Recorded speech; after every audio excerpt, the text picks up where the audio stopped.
Cara, você já parou pra pensar que desde os 6 anos de idade te colocaram num ringue onde só um sai vivo? Na escola, só o primeiro lugar ganhava aplauso. No futebol de várzea, só o artilheiro era herói. Até no pique-esconde da infância, o último a ser achado virava lenda enquanto o resto vira memória apagada. E aí você cresceu achando que é assim mesmo. Ou você é o unicórnio dourado ou é o capim que o unicórnio caga depois. Mas calma, parceiro. Hoje a gente vai incendiar essa mentira. Porque o jogo inteiro foi armado para você perder. E o pior, você tá pagando ingresso para assistir sua própria derrota. A armadilha do pódio. Lembra daquela professora do primário que batia palma só pro menino que tirou 10 em matemática? Enquanto você, com seu 7,5, ficava ali mordendo a borracha, imaginando se era burro ou se a vida inteira seria assim, um eterno quase lá. Pois é, meu irmão, aquilo não foi acidente, foi engenharia social fina. Eles pegaram a natureza humana, que é colaborativa, tribal, cheia de sinergia, e transformaram num reality show onde 9 entre 10 pessoas saem com a autoestima triturada. Olha o esporte, por exemplo. Num estádio com 50 mil pessoas, quantos levantam a taça? Um cara. E os outros 49.999? Torcedores frustrados, ex-jogadores com joelho de papelão, técnicos demitidos na madrugada. Até o segundo lugar vira piada de WhatsApp. Chegou perto, hein? KKKK. Ridículo. Nietzsche já sacou isso no século XIX, quando escreveu que a moral do rebanho transforma o extraordinário em ameaça. Traduzindo para a gíria, se você brilha demais, o bando te puxa para baixo gritando não se ache. E a escola? A escola é o laboratório perfeito dessa desgraça. Você passa 12 anos aprendendo que existe uma resposta certa, uma fila certa, um caminho certo. E quem ousa colorir fora da linha? Criança problemática. Quem questiona o método? Aluno difícil. Até o recreio vira competição. Quem pega mais bola de gude, quem corre mais rápido no pega-pega, quem beija primeiro na brincadeira de casinha. Você foi treinado desde o berço para acreditar que valor igual posição num ranking inventado. E o golpe final? Te venderam que isso é meritocracia. Meritocracia é o disfarce do sistema para você não perceber que o pódio tem só 3 degraus e o resto da humanidade foi condenada a aplaudir de baixo. A solução aqui não é correr mais rápido para o topo, porque o topo é uma ilusão de ótica. A solução é perceber que você nunca assinou o contrato para jogar esse jogo. Ninguém te pediu licença para te programar como perdedor potencial. E quando você acorda para isso, algo muda dentro do peito. Uma chama que não depende de troféu para arder. Essa chama é o fogo interior. Aquilo que você era antes de aprender que precisava vencer alguém para valer alguma coisa. Amanhã a gente vai fundo nessa chama. Mas agora, segura essa. E se o verdadeiro vencedor for quem simplesmente sai do estádio? Se eu sair do jogo, não vira covardia? Não vira fugir da competição que move o mundo? Calma, gafanhoto. Primeiro, competição saudável existe. É quando 2 corredores se desafiam para ambos quebrarem recorde. O problema é a competição como estrutura de valor humano. Aquela que diz que seu pai só te abraça se você entrar na faculdade de medicina, que sua mãe só posta foto sua no Instagram se você casar com alguém de status, que seu chefe só te enxerga se você destruir colegas no caminho. Isso não é competição, é canibalismo organizado. Schopenhauer já detonava isso chamando a vida social de vontade cega. Um impulso bestial que faz a gente competir por migalhas de reconhecimento, enquanto o verdadeiro banquete está dentro da gente. Lembra quando você soltava a pipa na infância? Aquele momento mágico em que o fio ia para o alto e você ficava ali de pescoço torto, coração na garganta, sem se importar se o outro menino tinha pipa maior? Você estava conectado com o vento, com o céu, com a liberdade pura. Ninguém ganhava, ninguém perdia, só existia o voo. E aí veio o adulto chato e falou: põe fogo na pipa do outro que assim você vence. Pronto, a magia virou guerra. A escola faz isso diariamente, transforma o ato de aprender, que é uma aventura cósmica, num duelo onde só o primeiro da classe merece respirar. E o resultado? Uma geração de adultos que chega aos 40 ansiosos, deprimidos, viciados em validação alheia, porque nunca aprenderam a se sentir completos sem um troféu na mão. A solução prática aqui é simples e revolucionária. Comece a celebrar micro-vitórias que ninguém vê. Acordou 5 minutos mais cedo para contemplar o amanhecer? Vitória. Resistiu a fofocar no trabalho? Vitória. Disse não para algo que te diminui? Vitória épica. Isso não entra em ranking nenhum, e é justamente por isso que é poderoso. Você está reprogramando seu sistema de recompensa para não depender do aplauso alheio. Tao Te Ching ensina que o rio mais forte é o que flui sem competir com as pedras. Ele simplesmente contorna, adapta, persiste. Não precisa vencer a montanha para chegar ao mar. Precisa só continuar sendo rio. E você? Quando foi a última vez que fez algo só pelo prazer de fazer, sem postar, sem comparar, sem esperar medalha? Experimenta isso hoje. Faz uma coisa linda em segredo. Ajuda um desconhecido sem gravar. Estuda um tema só por curiosidade. Sente o gosto doce de existir sem precisar provar nada para ninguém. Isso é o começo do fogo interior, a chama que arde independente do pódio. E olha que loucura! Quando você para de competir por atenção, as pessoas começam a te olhar diferente, não porque você venceu, mas porque você parou de jogar o jogo delas. Amanhã a gente explora como transformar essa chama em incêndio, mas antes disso, se até aqui você sentiu um aperto no peito de reconhecimento, comenta aqui embaixo, saí do pódio. Isso avisa ao algoritmo que você é da tribo do fogo interior e ajuda mais gente a acordar dessa programação de perdedor. Não esquece de curtir e se inscrever, porque o próximo vídeo vai te ensinar a queimar o próprio conceito de vitória. E se eu te contar que até o conceito de vencer a si mesmo é mais uma armadilha para te manter escravo? Pois é, meu consagrado. Até a tal superação pessoal virou mais um ranking para você se torturar.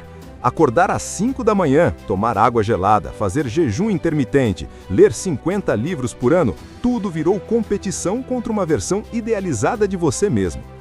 Ridículo. Você virou seu próprio carrasco, seu próprio técnico gritando "corre mais", enquanto seu corpo e alma imploram por misericórdia. O sistema é genial. Primeiro te faz competir com os outros. Depois, quando você percebe que isso é vazio, te vende a ideia de competir consigo mesmo. E assim você nunca descansa. Nunca é suficiente. Sempre tem um degrau acima, um hábito novo, uma meta mais absurda. Até o autocuidado virou performance. Hoje meditei 20 minutos, vira post no Instagram com foto zen e legenda inspiradora. Cadê o silêncio? Cadê a quietude sem plateia? Foi tudo engolido pelo monstro da validação. A solução aqui é radical e libertadora. Pratique a arte do desperdício produtivo. Sim, você ouviu direito. Desperdice tempo olhando nuvens. Desperdice energia rindo sozinho de uma piada boba. Desperdice minutos caminhando sem destino. Isso não entra no currículo, não gera conteúdo, não melhora seu personal brand e é justamente por isso que é revolucionário. Quando você recupera o direito de existir sem produzir valor mensurável, você quebra a programação do perdedor. Porque perdedor é quem acredita que precisa render algo para merecer existir. Lembra daquela sensação de jogar bola de gude na terra batida? Sem relógio, sem placar, só o prazer do flick da mão e o barulho das bolinhas se chocando? Aquilo não era jogo, era estado de graça. Recupere isso. Hoje mesmo faça algo inútil com intensidade total. Brinque com seu cachorro sem filmar, cante no chuveiro sem gravar stories, dance sozinho na sala sem postar reels. Isso não é fuga, é reocupação do território sagrado que o sistema roubou de você. O direito de ser, sem adjetivos, sem comparações, sem rankings. O fogo interior não precisa de oxigênio externo para arder. Ele se alimenta da própria chama, da alegria de existir sem justificativa. E quando você vive assim, algo mágico acontece. As pessoas ao redor começam a sentir sua energia e perguntam: como você consegue ser tão leve? E você, com um sorriso irônico, responde: parei de jogar. Simples assim. O verdadeiro poder não está em vencer o jogo, está em perceber que você é o próprio tabuleiro. E tabuleiro não compete com peão. Tabuleiro simplesmente existe, sustenta, permite movimento sem se mover. Isso é soberania.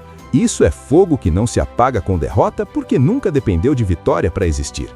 Amanhã a gente fecha com a chave de ouro. Como transformar essa consciência em estilo de vida sem virar monge nem guru. Mas segura essa bomba. E se o maior ato de rebelião hoje não for vencer, mas sim recusar educadamente o convite para competir? Recusar educadamente. Sou amanso demais para você? Pois saiba que recusar é o ato mais subversivo do século XXI. Enquanto todos correm para o mesmo ouro, você senta na calçada e observa as estrelas. Enquanto o mundo compete por likes, você escreve cartas de próprio punho para quem ama. Enquanto a sociedade valoriza o primeiro lugar, você celebra o último, aquele que insiste mesmo sem holofote. Isso não é derrota, é transcendência. O sistema treme quando alguém sai do jogo porque expõe a farsa. Se todos parassem de competir amanhã, o império da ansiedade ruiria em 24 horas. Sem concorrência, não há marketing. Sem medo de perder, não há consumo compulsivo. Sem ranking, não há hierarquia. E sem hierarquia, bem, aí o rei fica pelado mesmo. A solução prática final é esta: crie seu próprio jogo com regras que só você entende. Não precisa abandonar o trabalho ou virar ermitão. Basta mudar a narrativa interna. Você continua trabalhando, mas não para ser promovido, e sim para expressar sua arte. Continua estudando, mas não para tirar nota, e sim para saciar curiosidade ancestral. Continua se relacionando, mas não para colecionar parceiros, e sim para compartilhar fogo com outras chamas. Isso muda tudo. O mesmo ato ganha novo significado quando libertado da prisão da competição. Até o fracasso vira aliado. Quando você erra num jogo que você mesmo inventou, não há vergonha, há aprendizado puro. Lembra do velho mestre taoísta que cultivava bambu sem pressa? Enquanto o vizinho colhia arroz todo ano e comemorava colheitas, o mestre plantava bambu que só brotava no 5º ano. Todo mundo ria dele, chamavam de perdedor. No 5º ano, o bambu cresceu 30 metros em 6 semanas. O vizinho ainda colhia arroz. O mestre construiu uma casa que durou séculos. Moral da história? Pare de jogar jogos de curto prazo onde só um vence. Plante seu bambu, cuide do seu fogo, ignore os aplausos e os vaias. Ambos são distrações do mesmo sistema. O fogo interior não precisa de plateia. Ele arde na escuridão mais profunda e ainda assim ilumina quem se aproxima sem pedir nada em troca. Isso é poder real. Poder que não depende de derrotar ninguém, nem a si mesmo. Hoje mesmo faça este ritual. Escreva num papel: eu recuso o jogo da competição por valor humano. Rasgue o papel, enterre na terra ou queime com cuidado. Esse gesto simbólico reprograma seu subconsciente. Você está oficialmente fora do pódio, dentro do seu próprio templo. E sabe o que acontece quando você vive assim? As pessoas começam a te buscar não para competir, mas para sentir essa paz que você carrega. Você vira o porto em meio à tempestade de ansiedade alheia. E isso, meu irmão, vale mais que qualquer troféu. Porque troféu enferruja, fogo interior nunca se apaga. Se este vídeo incendiou algo em você, faz 3 coisas agora. Deixa seu like para alimentar o algoritmo do fogo, se inscreve no canal para não perder os próximos despertares e comenta: meu fogo arde. Porque quando você declara isso em público, o universo escuta. Compartilha com aquele amigo que ainda está correndo atrás de pódio. Salva ele. Até o próximo vídeo, onde a gente vai desmontar a mentira do pensamento positivo. Porque às vezes o fogo precisa de sombra para brilhar mais forte. Abraço de chama. E se a positividade for só mais uma armadilha para você não sentir a dor que te transforma?